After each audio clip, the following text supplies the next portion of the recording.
प्रभाकर नमस्तुभ्यं प्रभाकर नमोऽस्तु ते। सप्ताश्वरथमारूढं प्रचण्डं कश्यपात्मजं श्वेतपद्मधरं देवं तं सूर्यं प्रणमाम्यहम्।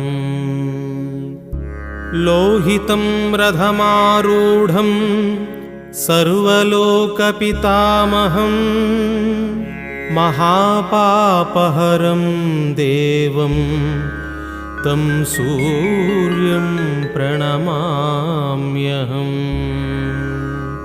त्रैगुण्यं च महासूरं ब्रह्मविष्णुमहेश्वरं महापापहरं देवं